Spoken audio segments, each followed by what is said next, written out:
అఖిల భువన దీపం భక్త చిత్తాభ్యసూర్యం సురగుణముని సేవ్యం తత్వమసాదిలక్ష్యం హరిహరసుతమీశం తారక బ్రహ్మరూపం శబరిగిరినివాసం భావయే భూతనాదం.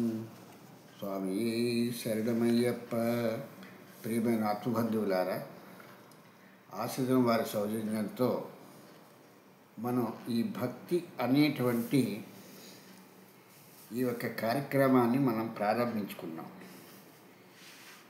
ఈ ప్రారంభించుకున్నటువంటి కార్యక్రమాన్ని మనం ఏదో 40 రోజుల్లోనో 30 రోజుల్లోనో వారం రోజుల్లోనో విషయాలు తెలిసేసుకుని అక్కడితో ఆగిపోదాము అనేటువంటిది లేకుండా విషయ పరిజ్ఞానాన్నంతటినీ కూడా మనం పూర్తిగా తెలుసుకోవాలి అనేటువంటి ఒక దృక్పథంతో ఈ కార్యక్రమాన్ని ప్రారంభించడం జరిగింది. ఇక్కడ ముఖ్యమైన విషయం ఏంటంటే,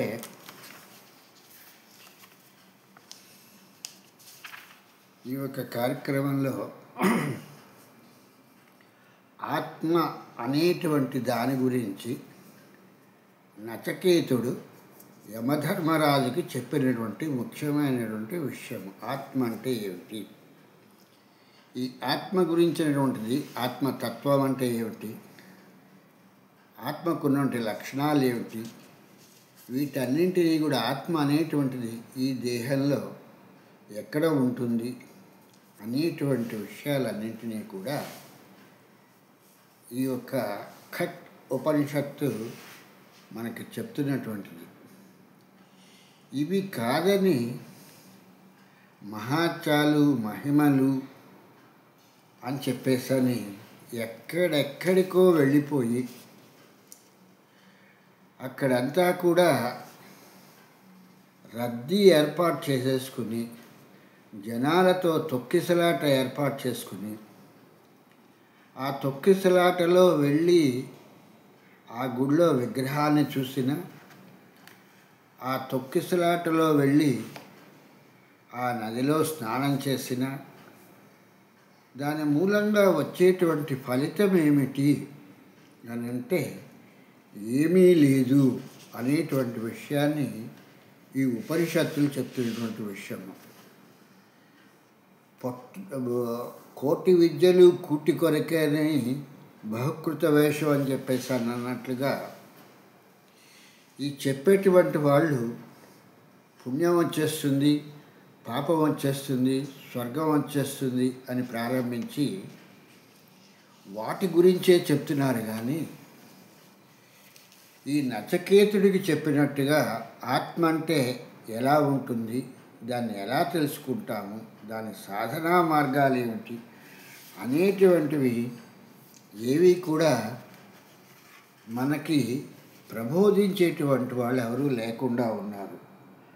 ఆ శరీరం శరీరేషు అనవస్థేషు అవస్థితం మహస్తం విభూతాత్మానం మత్వాధీరో నశోచత్తి అని చెప్పేటువంటిది ఈ యొక్క దీంట్లో శరీరం అంటే ఏంటి, ఈ యొక్క శరీరం అనేటువంటి ఈ యొక్క దేహము ఉపాధి అనేటువంటి ఈ నిర్మాణం అంతా కూడా ఏమిటి అనేటువంటి విషయాన్ని చూస్తూ కూడా దాన్ని మనం అర్థం చేసుకోలేని పరిస్థితిలో ఉన్నాము. ఒక వయస్సు వచ్చిన తర్వాత మాత్రమే మనకి ఈ యొక్క దేహము అనేటువంటిది ఏంటి అనేటువంటిదంతా కూడా మనకి పూర్తిగా అవగాహనకి రావటానికి అవుతుంది. అంతవరకు కూడా తల్లి మాత్రమే ఈ దేహానికి కావలసిన పోషణ అంతా కూడా చూస్తుంది. తర్వాత తండ్రి ఈ దేహాన్ని పెంపొందించడానికి ఏం చేయాలి అనేటువంటి పరిస్థితిలో అతను ఆ మార్గాన్ని చూస్తాడు. వచ్చిన దేహానికి ఈ ఉపాధికి ఈ మానవ జీవితంలో మాత్రమే, మిగిలినటువంటిది జంతుజాలాల్లో కానీ పశుపక్షాదుల్లో లేనటువంటిది ఏంటంటే ఈ గురువు అనేటువంటి వారు జ్ఞానాన్ని ప్రసాదించి ఆ జ్ఞానానికి ఉన్నటువంటి విశేషత ఏమిటి అనేటువంటి విషయాన్ని చెప్పటం జరుగుతుంది. ఇక్కడ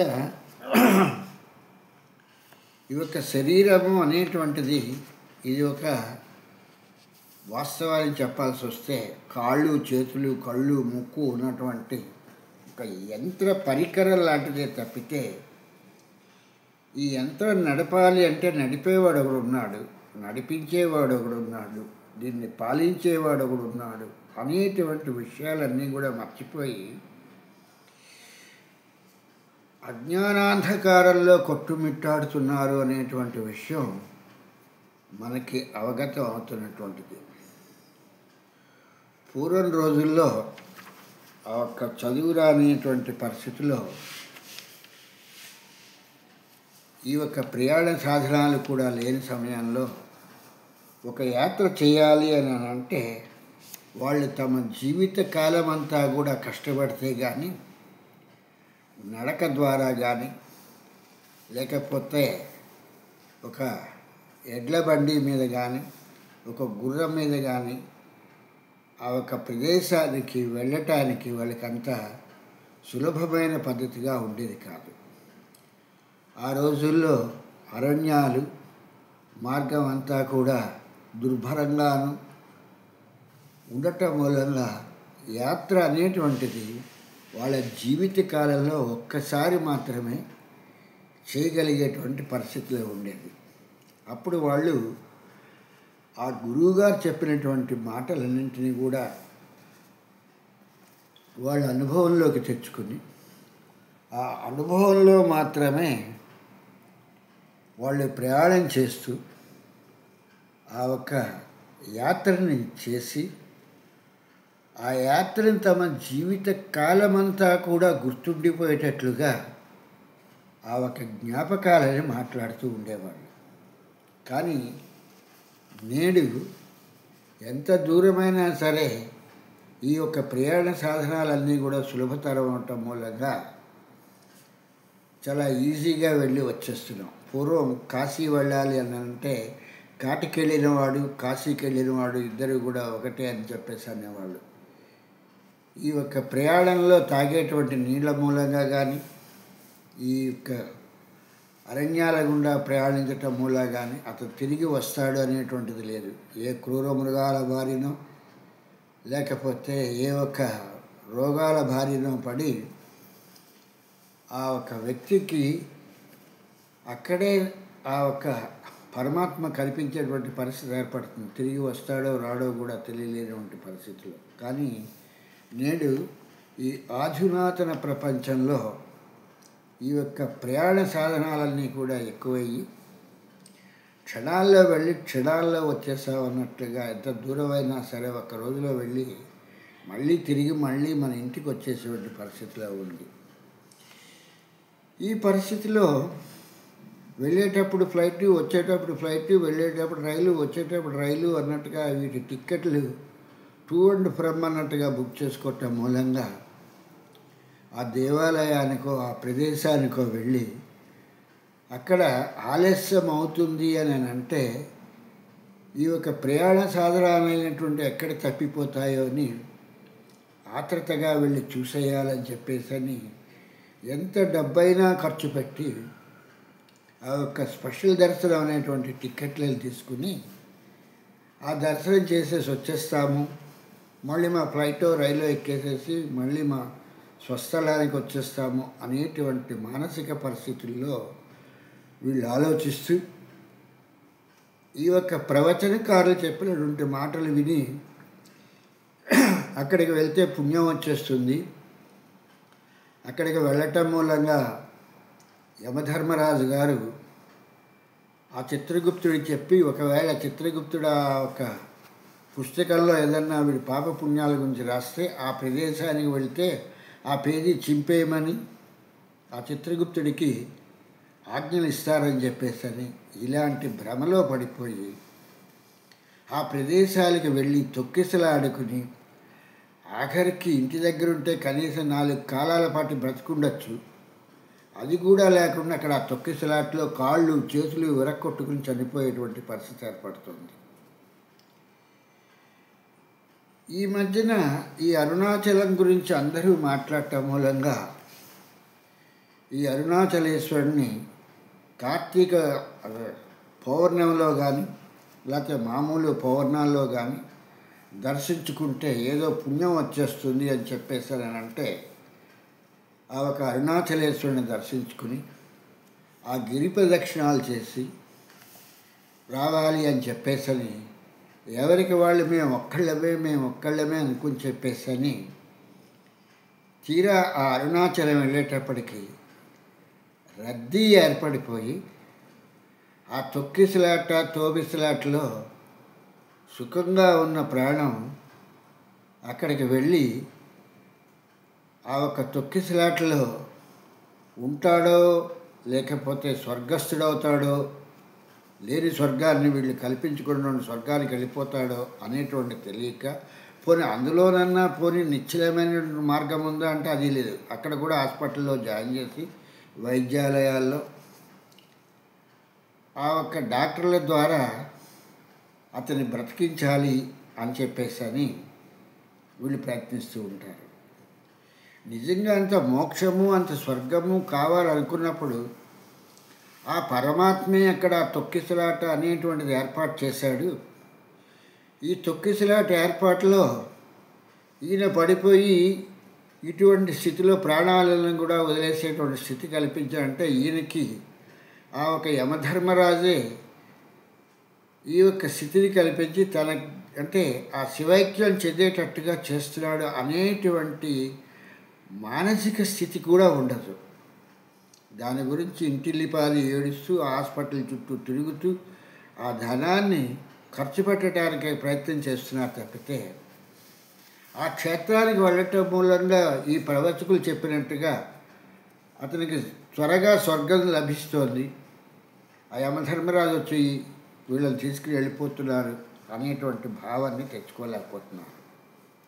దీన్నే ఈ కఠోపనిషత్తు ఏం చెప్తుందంటే జ్ఞానము వేరయ్యా, భావము వేరు. ఈ జ్ఞానము భావము అనేటువంటివి ఇవి రెండు మార్గాలు.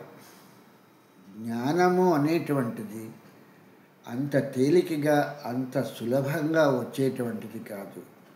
అందుకే త్యాగయ్య గారు ఒక చక్కని పాట పాడారు, జ్ఞానమొసగరాదా అని చెప్పేటువంటి కీర్తనని ఆయన పాడటానికి అంతరామ భక్తుడైనటువంటి త్యాగరాజు గారు ఆ ఒక జ్ఞానాన్ని గురించి ఆయన ఆ రాముణ్ణి వేడుకున్నాడు అంటే అక్కడైనా మనకి విషయ పరిజ్ఞానం గ్రహించవలసిన విషయము. జ్ఞానము అనేటువంటిది అంత సులభతరమైనటువంటిది కాదు అనేటువంటిది మనకి అసలు తెలియటం లేదు. జ్ఞానం అంటే ఏదో మనం ప్రవచనాలకు వెళ్ళిపోయి పురాణాలు చదివేస్తే లేకపోతే ఇంకేవో చదివేస్తే మనకి జ్ఞానం వచ్చేస్తుందని అనుకుంటున్నాం. కానీ ఈ ఉపనిషత్తులు ఏవీ కూడా అటువంటి మాటల్ని చెప్పట్లేదు. జ్ఞానం అనేటువంటిది ఒక సాధనా ప్రక్రియలో చేసినప్పుడు మాత్రమే జ్ఞానం కలుగుతుంది తప్పితే అడ్డదిడ్డంగా చేసినందు మూలంగా ఇది జ్ఞానము అనేటువంటిది కాదు. అంధకార జ్ఞానం వస్తుంది, అజ్ఞానం వస్తుంది తప్పితే జ్ఞానం రాదు అనేటువంటి విషయాన్ని ఈ కఠోరోపనిషత్తు చెప్పటం జరుగుతుంది. ఈ భావము అనేటువంటిది ఏంటంటే మన జీవితంలో రెండింటితోనూ ముడిపడి ఉంటుంది. ఇటు జ్ఞానంతోనూ ముడిపడి ఉంటుంది, ఇటు భావనతో కూడా ఇది ముడిపడి ఉంటుంది. ఈ పరిస్థితిలో జ్ఞానాన్ని వదిలేసి కొందరు భావాతీతము అంటారు. అసలు భావం ఎక్కడి నుంచి ఉద్భవమవుతుంది? ఆ భావాలకు అతీతమైనటువంటి స్థానం ఏంటి? జ్ఞానమే, అదే కేంద్రం. భావాలకు అతీతమైనటువంటిదే జ్ఞానం అనేటువంటి కేంద్రం. ఆ జ్ఞానం రావాలంటే మనిషికి భావము జ్ఞానము రెండూ కూడా అతని జీవితంలో పెనవేసుకుని ఉంటాయి. ఈ జ్ఞానము అనేటువంటిది అంత తేలిగ్గా వచ్చేటువంటిది కాదు. ఇది కష్టపడి సాధనలు చేసి తను చేయవలసినటువంటి పనులన్నీ కూడా ఈ మానవ జీవితంలో చేస్తే ఇవి వస్తుంది అని చెప్పేసి అది చెప్పటానికే ఆ శరీరం శరీరేషు అనవస్థేషు అవస్థితం అనేటువంటి ఈ యొక్క దీన్ని ఈ కఠోపనిషత్తు చెప్పటం జరుగుతుంది. ఈ శరీరము తను చెయ్యవలసినటువంటి ధర్మాలని తను చేస్తున్నప్పుడు మాత్రమే, ఈ మానసికమైనటువంటి పనులన్నింటినీ కూడా చేస్తున్నప్పుడు మాత్రమే జ్ఞానం అనేటువంటిది వస్తుందయ్యా. లేకపోతే అంతవరకు కూడా వచ్చేటువంటిది ఏంటంటే భావాలు అనేటువంటివి ఉత్పన్నమవుతాయి. ఈ భావాలు ఎలా ఉంటాయంటే చాలా ఉద్వేగంగా సముద్రపు కెరటం ఎలాగైతే ఉవ్వెత్తులు లేస్తుందో అలాగే ఈ భావాలు ఉంటాయి మనిషిలో. ప్రేమ, కోరిక, కోపం, భయం, ద్వేషం వంటి ఉద్వేగాలు సామాన్యంగా మన జీవితాల మీద ప్రాబల్యం వహిస్తూ ఉంటాయి. ఇవన్నీ కూడా భావానికి కేంద్రమైనటువంటిది ఏంటంటే ఈ భావం రావాలి అని అంటే ప్రేమ, కోరిక, కోపం, భయం, ద్వేషం వంటి ఉద్వేగాలు ఈ సామాన్యంగా మన జీవితాల మీద ప్రాబల్యం వహిస్తూ ఉంటాయి. ఒక పురుషుడిలో ఒక స్త్రీను చూసి నేను నిన్ను ప్రేమించాను అంటాడు. దేన్ని ప్రేమించాడు? దేహాన్న, ఆత్మన, మనసున, బుద్ధిన, దేన్ని చూసి వీడు ప్రేమించాను అని అంటే ప్రేమకి ఏది పాత్రమైనటువంటిది అది వాడు చెప్పలేడు. దానికి భావాలే ముఖ్యము అనేటువంటిది. ఆ ఒక పురుషుడు కానీ స్త్రీ కానీ అందంగా కనిపించేటప్పటికల్లా తన మనోభావాలని బయటికి చెప్పి ఈ ప్రేమ అనేటువంటి దీంట్లో ఒక శారీరకమైనటువంటి శాడిజం కలిగినటువంటి కోరికని తను తెలియపరుస్తున్నాడు. ఆ తెలియపరిచినప్పుడు ఆ స్త్రీ కానీ పురుషుడు కానీ ఆ ఒక కోరిక విన్న తర్వాత వాళ్ళు సాంతనంగా స్పందిస్తే పర్వాలేదు. నన్ను ప్రేమిస్తున్నారా అండి, నేను కూడా మిమ్మల్ని చూసి అనుకున్నాను, ప్రేమిద్దామనుకున్నాను, మీరు చెప్పారు కాబట్టి తప్పకుండా నేను మిమ్మల్ని ఇక్కడి నుంచి ప్రేమిస్తాను అని చెప్పేటువంటి పరిస్థితిలో ఉంటే అది పర్వాలేదు. కానీ ఆ ఆడపిల్ల నన్ను ప్రేమిస్తున్నానని చెప్తావా అని చెప్పేసి అది కోపంతో ఒక్కటి లాగి పీకితే అప్పుడు కోపం అనేటువంటిది ఇటు వీళ్ళలోనూ అటు ఆ అమ్మాయిలోనూ కూడా ఈ దేహాల్లో ఈ యొక్క కోపం అనేటువంటిది విలయతాండవం చేస్తుంది. ఈ విలయతాండవంలో ఒక పరిస్థితికి వచ్చేటికి ఏమవుతుందంటే ఈ కోపము భయాన్ని పుట్టిస్తుంది. పోనీ ప్రేమిస్తున్నాడని అన్నప్పుడు దాన్ని కనీసం ఊరుకుంటే పోయేది, లాగి ఒకటి కొట్టాను, ఇప్పుడు వాడు ఒకటి కొట్టాడు, తర్వాత దీని పర్యవసానం వాళ్ళ తాలూకు మనుషులందరినీ వేసుకొచ్చి మా తల్లిదండ్రులు మా కుటుంబం మీద దాడి చేస్తాడేమో అనేటువంటి భయం వీడిలో నుంచి ఉత్పన్నం అవుతుంది. ఈ ఉత్పన్నం అవటం మూలంగా ఉద్వేగాలు ఉవ్వెత్తున లేస్తాయి. ఉత్పన్నమైనటువంటి వీటిలో నుంచి ఉద్వేగాలు అయ్యో మొత్తం కుటుంబ వ్యవస్థ అంతా కూడా ఈ యొక్క ప్రేమిస్తున్నాను అన్నటువంటి వాడి మూలంగా ఇరుక్కుపోయి మేమంతా ఏమైపోతాము అనేటువంటి దీంట్లో వీళ్ళు ఈ జీవితాలను గురించి ఆలోచించడం ప్రారంభిస్తారు. మేము బ్రతుకుతామా, చనిపోతామా, ఏమవుతుంది అనేటువంటి పరిస్థితి. దీనికి కారణం ఏమిటి అంటే భావాలు. ఈ భావం ఎప్పుడైతే కలిగిందో భావస్వేచ్ఛత అన్నట్టుగాను వాడు భావస్వేచ్ఛతతో నేను ప్రేమిస్తున్నాను లేకపోతే ఆ అమ్మాయి ప్రేమిస్తుంది అని చెప్పి చెప్పగానే ఆ ప్రేమను అంగీకరించితే కొంతవరకు బాగుండేది. తిరస్కరించడం మూలంగా ఆ కోపం, భయంలోంచి ద్వేషము, ఈ ఉద్వేగాలు ఇవన్నీ కూడా పుట్టుకొచ్చి ఆఖరికి ఏమవుతుంది అనేటువంటి విషయానికి చిందర వందరగా అన్నట్టుగా ఈ భావాలు, ఈ యొక్క బుద్ధి, మనస్సు, చిత్తము అల్లకల్లోలమైపోయి స్థిరంగా మానవుణ్ణి, అంటే మిగిలిన జంతువుల్లో ఇటువంటిది ఉండదు, మనుషులో మాత్రమే ఇటువంటిది ఉంటుంది కాబట్టి వీడి తాలూకు స్థిరత్వాన్ని పూర్తిగా రూపుమాపేస్తుంది. వాడు స్థిరత్వంగా ఉండలేడు. ఎప్పుడైతే స్థిరత్వం లేకుండా ఉంటుందో, స్థితిలో లేకుండా ఉంటాడో, ఆ స్థితిలో లేనటువంటి వాడికి ఏ ఒక్క ఆలోచన కూడా సరిగా రాదు. ఆ ఆలోచన రాకపోవటం మూలంగా దాని పర్యవసానం ఏంటంటే జీవితం అంతా కూడా గందరగోళంగా తయారు చేసుకుంటాడు. ఈ గందరగోళ పరిస్థితులు ఏమవుతుంది ఆఖరికి, అంటే నేను ప్రేమ గురించే చెప్పాను, ఇంకా మిగిలినటువంటివన్నీ కూడా ఉన్నాయి, వీటన్నిటికీ రీజన్స్. ప్రేమ అంటే తొందరగా తెలుస్తుందని చెప్పాను. ఈ ఆధ్యాత్మిక చింతన పోతుంది, భగవంతుడి గురించి అసలు పోని ప్రార్థన చేస్తాము అనేటువంటిది పోతుంది. ఇటువంటివన్నీ పోయి ఈ భావాలన్నీ కూడా ఆఖరికి బ్రతికే భారంగా తయారు చేస్తుంది. అటువంటి పరిస్థితిలోనే ఈ యొక్క అంటే దేహ పరిత్యాగం అంటారు, సూసైడ్ అంటారు. అంటే ఈ దేహాన్ని వదిలేస్తే మనం హాయిగా ఉంటాము అని. దీనికి కారణం ఏంటి? భావోద్వేగాలు. ఈ భావోద్వేగాలను అదుపులో పెట్టుకున్నట్టయితే ఈ యొక్క దేహాన్ని వదిలేసేటువంటి ఈ యొక్క సూసైడ్ చేసుకోవాలనేటువంటి పరిస్థితి ఈ యొక్క మానవుడికి రాదు. ఇటువంటి దాన్ని వదిలేసి అసలైన పదార్థాన్ని పట్టుకోకుండా వీటన్నింటి మూలంగా వీడు వెంపర్లాడటం మూలంగా వీడికి ఏర్పడినటువంటి విషయము.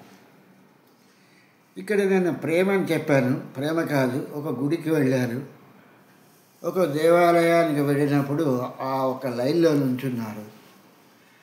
ఆ ఒక లైన్లో నుంచున్నప్పుడు మధ్యలో వాళ్ళకి తెలిసిన వాళ్ళు ఎవరో వచ్చి మేము దర్శనానికి వెళ్దాం అనుకుంటున్నాము అని చెప్పేసి అంటే, అయ్యో మేము లైన్లోనే ఉన్నాం కదా, మీరు మా ముందు వచ్చి నుంచోండి, ఏం పర్వాలేదు అని అన్నప్పుడు ఈ వెనకాత వాళ్ళు భావోద్వేగాన్ని అనుభవిస్తూ ఆ మధ్యలో వచ్చి మీరు వాళ్ళెవరిని మీరు మీ ముందు నుంచోబెట్టుకుంటున్నారు అని ఆ ఒక కోపంతో, క్రోధంతో వాళ్ళు ఆ ఒక పని చేసేటప్పటికల్లా అది వాళ్ళ మధ్యన తోపులాటకి, తిట్టుకోవటానికి, కొట్టుకోవటానికి, చంపుకోవటానికి అన్నట్టుగాను ఈ ద్వేషాలన్నింటికీ కూడా అది ఉద్వేగం అవుతుంది. అదే ఆ నుంచున్న మనిషి గురించి నుండి వదిలేస్తే ఆ చివరి వరకు కూడా, ఆఖరి నుంచున్న వాళ్ళ వరకు కూడా ఏ విధమైన ద్వేషం లేకుండా, ఏ విధమైన కోపం లేకుండా ఆ దైవ దర్శనం చక్కగా చేసుకుని ఆ విగ్రహాన్ని చూసి బయటకు వచ్చేయటానికి అవుతుంది. ఏ ఉపనిషత్తు చెప్తున్నా కూడా ఇది ఎక్కడి నుంచి వచ్చినటువంటి దుష్టాచారమో, ఈ తీర్థయాత్రలు, ఈ యొక్క విగ్రహ దర్శనాలు, ఈ దేవాలయ దర్శనాలు అనేటువంటి పేరుతో వీటిని దర్శిస్తే ఏదో పుణ్యం వచ్చేస్తుంది అని చెప్పేసి అనుకుంటున్నారు. ఇటువంటి విషయాలు ఏవి కూడా ఉపనిషత్తులు ఎక్కడా కూడా చెప్పలేదు. ఏదైతే వస్తువు తెలుసుకోవాల్సిన వస్తువు ఉందో దాన్ని తెలుసుకోండి అయ్యా అనేటువంటి విషయాన్ని ఈ యొక్క ఉపనిషత్తులు చెప్తున్నటువంటి విషయం. ఈ ఆత్మ అనేటువంటి దాని గురించి, ఈ యొక్క ఆత్మకు సంబంధించినటువంటి సత్యాలను గురించి, వీటిని గురించి జ్ఞానం అనేటువంటి మార్గంలో ప్రయాణించండి. ఈ ఆత్మ అనేటువంటి దాన్ని ఈ యొక్క దేవాలయాలకి రైళ్లలో ఎక్కి, విమానాల్లో ఎక్కి వెళ్తే కాదు, ఈ యొక్క ఆత్మ ఎక్కడున్నది అనేటువంటి దాని గురించి ఆయన చెప్పినట్టుగా నాభి నుంచి జానెడు దూరంలో ఉంది అని చెప్పేసి ఆయన చెప్పినటువంటిది ఆ మార్గాల్లో ప్రయాణించటానికి ప్రయత్నం చేసేటువంటి దాన్నే జ్ఞానము అని చెప్పేసి అంటారు. దాన్నే జ్ఞానయజ్ఞము అని చెప్పేసి అని మనకి చెప్పటం జరుగుతుంది. ఈ యజ్ఞయాగాది క్రతువులన్నీ కూడా యజ్ఞయాగాది క్రతువులే కాదు, ఈ బాహ్యంగా కనిపించేటువంటి ఈ పూజలు ఇవన్నీ కూడా ద్రవ్యంతోనూ ధనంతోనూ ముడిపడిపోయి కాలంతో కూడా ముడిపడి ఉన్నటువంటివి. ఈ యజ్ఞయాగాదులు కానీ ఈ పూజాది క్రతువులు కానీ దేని గురించి చేస్తున్నారంటే ఒక కోరికని తీసుకుని ఆ కోరికని నెరవేర్చుకోవటం గురించి ఆ ఒక్క దేవత అనేటువంటిది ఈ ప్రకృతిలో నుంచి వచ్చినటువంటిది, బయట ఎక్కడి నుంచో రాలేదు, ఈ ప్రకృతిలో నుంచి వచ్చిన ఆ ఒక్క దేవత గురించి ఈ ఒక్క ప్రకృతిలో నుంచి వచ్చినటువంటి పదార్థాలనే తీసుకుని అటు యజ్ఞంలో వాడినా ఇటు పూజాధికారులలో వాడినా కూడా అవి వాడతారు తప్పితే వీళ్ళు నిజంగా వీళ్ళ తాలూకు జ్ఞానంతో ఈ వస్తువులు ఈ ధనము ఈ కాలము వృధా కాకుండా మానసిక పూజలో కానీ మానసిక యజ్ఞంలో కానీ ఈ యొక్క కాలాన్ని వెచ్చిస్తే అది జ్ఞానంతో ఈ యొక్క ఆత్మ అనేటువంటి దానికి ఎలా మనం కనుక్కుంటాము, ఎలా తెలుసుకుంటాము అనేటువంటి పరిస్థితిని ఇది చూపిస్తుంది, ఈ మానసిక యజ్ఞం కానీ మానసిక పూజ కానీ. కానీ అలా చేయటం మూలంగా మన నలుగురిలో కూడా మనం కనిపించము. మనం కనిపించాలి. మనం ఒక యజ్ఞం చేశాము, ఒక పూజ చేశాము అంటే ఉదాహరణకి ఒక అయ్యప్ప అనేటువంటిది ఈ మధ్య కాలంలో వచ్చినటువంటిది. పూర్వకాలంలో ఇంత విపరీతమైనటువంటి పిచ్చి ఎవరిలోనూ ఉండేది కాదు. ఇది పిచ్చి అని అంటారు అనేటువంటిది ముఖమాటం లేకుండా చెప్పేటువంటిది. పూర్వకాలంలో ఒక 40 సంవత్సరాల క్రితం ఈ అయ్యప్ప అనేటువంటి దానికి మేము ఆ ఒక గురుస్వాములతో కలిసి వెళ్ళేటప్పుడు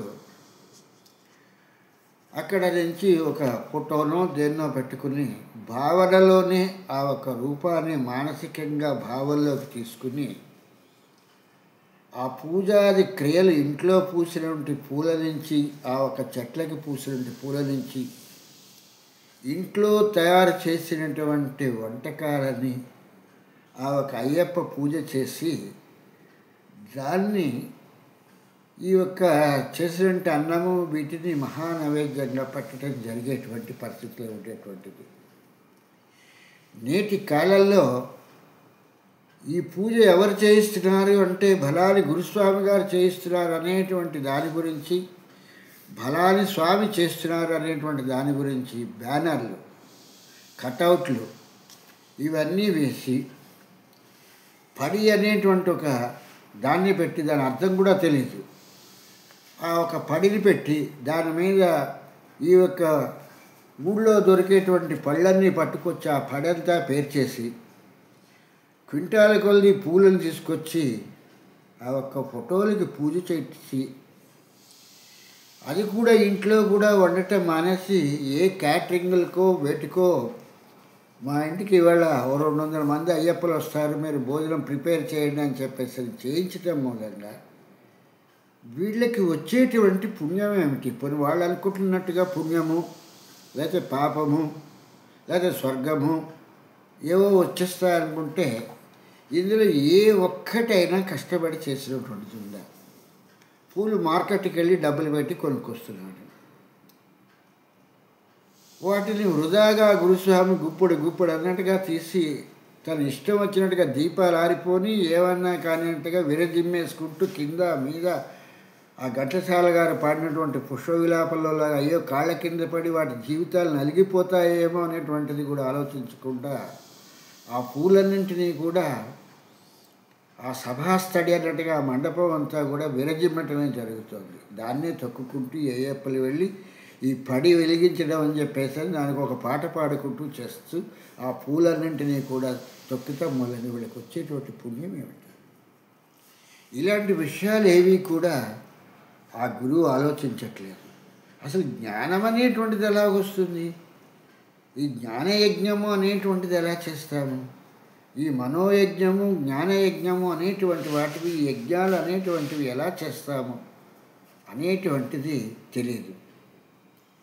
నేను పూజ చేయించాను, ఆ పూజ చేసిన మనిషికి ఓ 2 లక్షలు 3 లక్షలు ఖర్చు అయ్యాయని చెబితే ఈ యొక్క గురుస్వామిని పేరు పెట్టినటువంటి అతనికి ఆ పూజ చేయించిన అతనికి కూడా చాలా ఆనందంగా ఉంటుంది. ఖర్చు అయిపోయాయి కాబట్టి డబ్బులు అక్కడ ఆనందంగా ఉంటుంది. అది లేకుండా మనో ఆనందంగా తను ఎక్కడైతే ఆ ఒక 40 రోజులు అన్నట్టుగాను పూజా కార్యక్రమాన్ని నిర్వర్తిద్దామనుకుని చెప్పేసని ఆ ఆరాధనకి పెట్టుకున్న ఫోటో ముందు కూర్చుని ఒక్క దీపారాధన చేసి ఆ స్వామిని తదేకంగా చూస్తూ తన మనసులో ఉన్నటువంటి కోరికని విన్నవించి ఆ ఒక్క స్వామికి చేసి ఆ 41 రోజులు పూర్తయిన తర్వాత ఆ ఇరుముడి కట్టుకుని ప్రశాంతంగా ఆ అయ్యప్పకి వెళ్ళేసి వస్తే అసలు అతను అయ్యప్పకి వెళ్ళాడో వెళ్ళలేదో కూడా పక్కింటి వాడికి కూడా తెలియదు, ఇంట్లో వాళ్ళకే తెలీదు. కనుక ఈ యొక్క ధూమ్ధామ్ అనేటువంటి పరిస్థితిలాగా ఒక 10 మందికి ఈ సొల్లు అన్నట్టుగాను ఈ యొక్క శరణఘోష అన్నట్టుగా ఈ డీజీలు పెట్టి ఇవి పెట్టి చేయటం మూలంగా తనకేదో వచ్చేస్తుంది అనుకుంటున్నాడు. ఇటువంటి వాటి మూలంగా వచ్చేటువంటి ఏంటి ధన వ్యయమే వస్తుంది. కనుక ఈ యొక్క యమధర్మరాజు గారు నచికేతుడికి ఏం చెప్పారంటే, హృద్గృహలో ఉన్నటువంటి ఈ యొక్క ఆత్మయజ్ఞాన్ని చేయవయ్యా, ఆత్మ అనేటువంటి జ్యోతిలో ఈ యజ్ఞాన్ని చెయ్యాలి కాబట్టి జ్ఞానాగ్ని రగిలించి ఈ ఆత్మ అనేటువంటి దాన్ని తెలుసుకోవాలి అనేటువంటి విషయాన్ని ఈ నచికేతుడికి యమధర్మరాజు గారు చెప్పడం జరుగుతోంది. ఇవేవీ కూడా బయట మనకు అవసరం లేదు. మనకి పాపమా పుణ్యమా, మూటలు కొల్లి వస్తుందా లేకపోతే టన్నులు కొల్లి వస్తుందా అనేటువంటి పరిస్థితిలో ఉన్నాం తప్పితే వేరే భావాలు ఏవి కూడా మనకి లేవు. పాపం కానీ పుణ్యం కానీ మనకి టన్నులు కొల్లి వచ్చేసాయి. ఈ పని చేస్తే మనకి టన్నులు కొల్లి ఆ ఒక భగవంతుడు మనకి పుణ్యాన్ని ఏం చేసుకుంటాం, దాన్ని డబ్బులు ఎంతైనా ఖర్చు అయిపోయి, కానీ పుణ్యం అనేటువంటిది మన తాలూకు బ్యాంక్ ఖాతాలోకి వచ్చేసినట్టుగా మన జీవిత ఖాతాలోకి రావాలనుకుంటున్నారు. కాబట్టి ఆ వెంకటనాథుడి తాలూకు అనుగ్రహంతో మనకి మంచి జ్ఞానాన్ని ప్రసాదించమని చెప్పేసని ఆ చాగయ్య గారు పాడినట్టుగా జ్ఞానమోసగా రాదా అని చెప్పేసని, జ్ఞానప్రదాయకనే శరణమయ్యప్ప అని చెప్పేసని తన నయన కాంతుల వెలుగులో ఆ అయ్యప్ప మనకి సరైన మార్గాన్ని చూపిస్తారనుకుంటూ స్వామి శరణం, స్వామి శరణం, స్వామియే శరణమయ్యప్ప.